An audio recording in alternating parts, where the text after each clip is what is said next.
Hello again. You know, you can learn a lot by making videos of yourself. And one of the things I've learned is that I make funny noises with my mouth while I talk.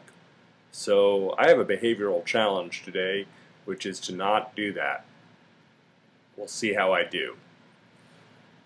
Now, in the first two videos, I gave you a kind of thumbnail sketch of ACT, not so much intellectually, but using myself as an example, talking about how recording these videos is an instance of ACT in action. Specifically, that I have some values, I have some things that I think are important, like communicating my ideas, educating people, perhaps helping people, amusing people, and so forth.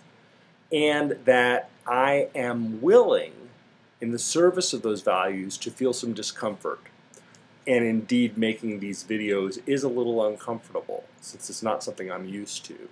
But that discomfort itself is my ticket in to getting to live these values, at least in this way.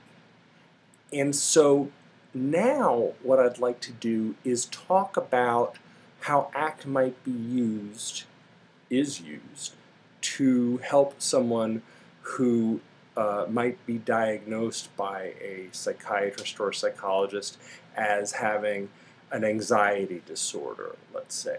So anxiety is a sensation that we really don't like.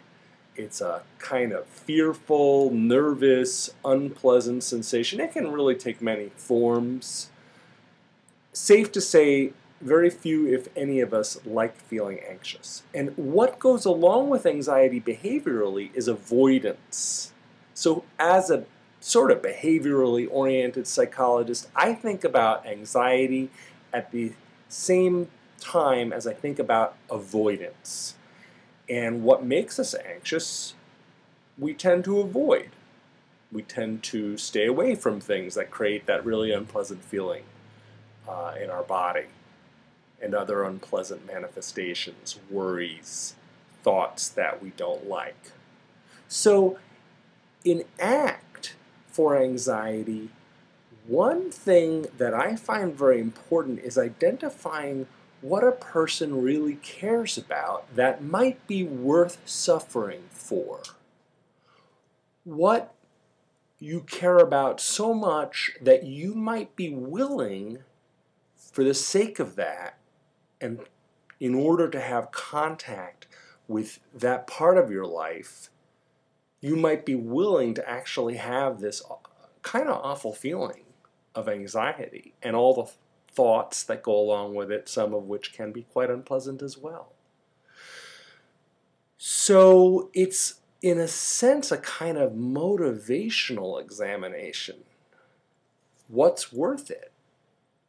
And my presumption in doing ACT is that this might be one of the best reasons to do something, is that it's really worth it to you. That there's something that you care very deeply about, as opposed to something that you think you should do, you ought to do, or you must do, or other people think that you ought to do, or that something bad will happen if you don't do it. Now, I'm going to say a lot more about that, but let's consider two possible reasons. There we go. Two possible reasons for doing things. One, that you really, really care about the thing you're doing. Something about it really strikes home in your heart. And on the other side, another reason you might do something is that something bad will happen, or at least your mind tells you that something bad will happen if you don't do it. And I'm going to elaborate more on that distinction and on the notion that ACT is a kind of therapy that helps you, where did we put these two? Now I don't remember. That helps you to do things because of your values, and less because if you don't do them, something bad will happen, or so your mind says. More later.